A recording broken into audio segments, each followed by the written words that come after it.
பண்ணிகிட்டே இருக்கோம். இந்த விவசாயத்தில் என்ன கஷ்டங்கள் இருக்குதுன்னு அவங்களுக்கு தெரியும். அதிகாரிகளோட நம்ம கலந்து ஆலோசிச்சிருக்கிறோம். இப்போ ரெப்ரஸன்டேட்டிவ்லாம் வந்தாங்க, என்னென்ன கஷ்டங்கள் இருக்குது நல்லா சொன்னாங்க. எல்லாமே நான் கவனத்தில் எடுத்துக்கிட்டோம். சில டாக்குமெண்ட் எல்லாம் கேட்டாங்க, பண்டர் ஆக்ஷனுக்கு நாங்கள் நேற்று கோர்ட்டுக்கெல்லாம் போகணும்னு பண்ணணும்.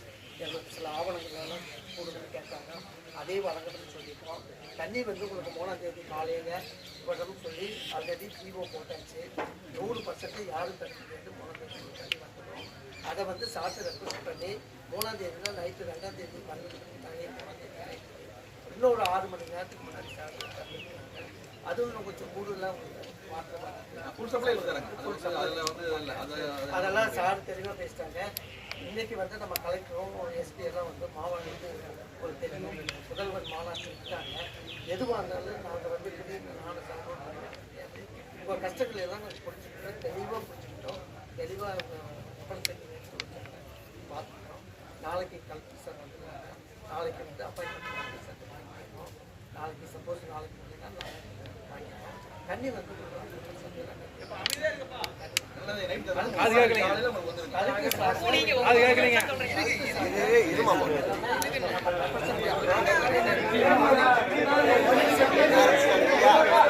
பேசி முடிக்கிட்டா நிரந்தரமா தண்ணி வர்ற மாதிரி பண்ணுங்க. 2ஆம் தேதி விட்டுட்டோன்னே தீர்ந்து போச்சா?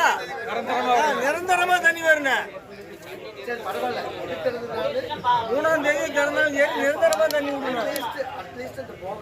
நீ 7 நாளைக்கு விட்டு நிறுத்திட்டா அப்புறம் அதுக்கு என்ன பிரயோசனம் இருக்கு?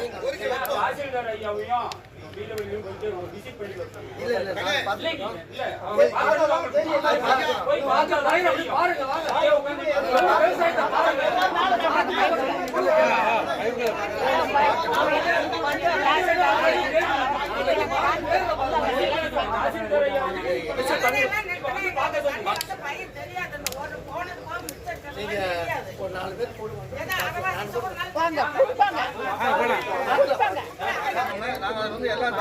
என்ன தகவல் வேணுமோ எல்லா தகவலும்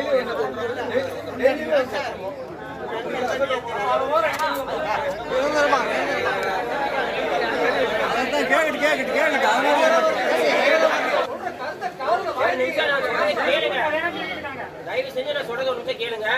நம்மளோட உணர்வுகளையும் நம்மளோட வழிகளையும் அவங்க புரிஞ்சுக்கிட்டு அவங்கனால என்ன பண்ண முடியுமோ அதை சப்போர்ட் பண்ணித்தரேன்னு சொல்லிட்டாங்க. நாளைக்கு மாவட்ட ஆட்சியர்கிட்ட நம்ம சொன்னோம்னா நம்மளோட கஷ்டம் நம்மளும் சொல்லுவோம், அவங்களும் சொல்லுவாங்க. மாவட்ட ஆட்சியர் பார்த்து மனசு வச்சு தண்ணி திறந்து விடுனாலும் நாளைக்கே தண்ணி வரும்.